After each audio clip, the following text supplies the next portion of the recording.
একটা মজার ঘটনা শুনেন। হযরত ওমর রাদিয়াল্লাহু তাআলা আনহু একদিন নবীজি সাল্লাল্লাহু আলাইহি ওয়াসাল্লামের কামরায়, হুজরায়, ঘরে গেছেন।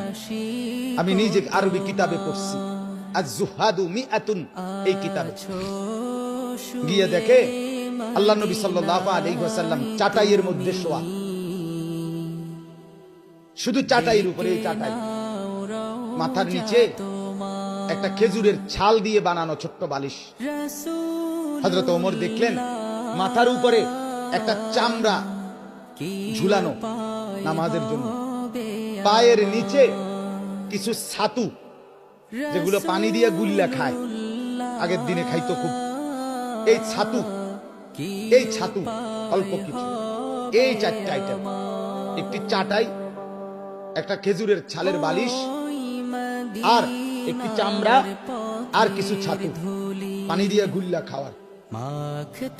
নবীজি সাল্লাল্লাহু আলাইহি ওয়াসাল্লাম হযরত ওমর দেখলেন ওয়াকাদ আসারা ফি জামবিহি, নবীজির পুরা দেহের মধ্যে দাগ দাগ, চাটাইয়ের দাগ দাগ পড়ে গেছে।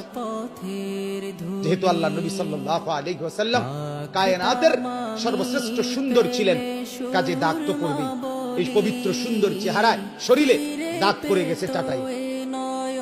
হাদিসে আছে হযরত ওমর রাদিয়াল্লাহু তাআলা আনহু সাথে সাথে কাঁদতে শুরু করলেন। আল্লাহ নবী সাল্লাল্লাহু আলাইহি ওয়াসাল্লাম বললেন, মা ইয়াবকিকা ইয়া ওমর, ওমর তোমাকে কে কাঁদালো, কাঁদতেছো কেন? হযরত ওমর রাদিয়াল্লাহু তাআলা আনহু বললেন, লিমা লা আবকি ইয়া রাসূলুল্লাহ, ও আল্লাহর নবী আমি কেন কাঁদবো না বলেন, আমি কাঁদবো না কেন? আপনার এই হালাত, একটা চাটাই, একটা বিছানা নাই, একটা খেজুরের ছালের বালিশ, একটা চামড়া, আর একটু ছাতু, এই আনতা সাফওয়াতুর রাসূল, আপনি তো সমস্ত রাসূলের নির্যাস, আপনি মুসাদ্দিকুল আম্বিয়া, নবিয়ুল আম্বিয়া, নবিয়ে দো জাহান, নবিয়ে দো শাহা, নবিয়ে দো আলম, ফখরে মওজুদাত, আপনি তো কায়নাতের সরদার। আপনার জন্য ভালোবেসেই তো আল্লাহ তাআলা গোটা কায়নাত সাজিয়েছেন। এত এত এত এত এত এত মর্যাদা যার, সেই আপনার এই হালাত। ওয়াল কাইসার ওয়াল কিসরা ইয়ালবাসুন আল হারির ওয়াদ দিবাজ, ওমর বললেন অথচ রোমের বাদশা, পারস্যের বাদশা, তারা রেশমি কাপড়, রেশমি পোশাক, রেশমের বিছানার মধ্যে তারা শোয়, ঘুমায়, খায়, ব্যবহার করে।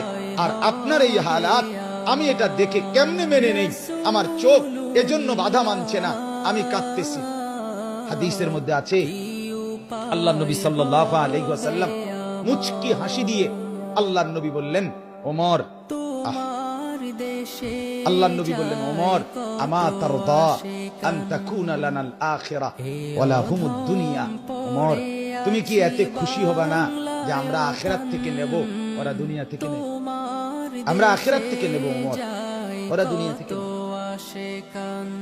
হযরত ওমর চোখ মুছে বললেন, ইয়া রাসূলুল্লাহ, আল্লাহর কসম আমি এতেই রাজি, আমি আখিরাত থেকে নেব।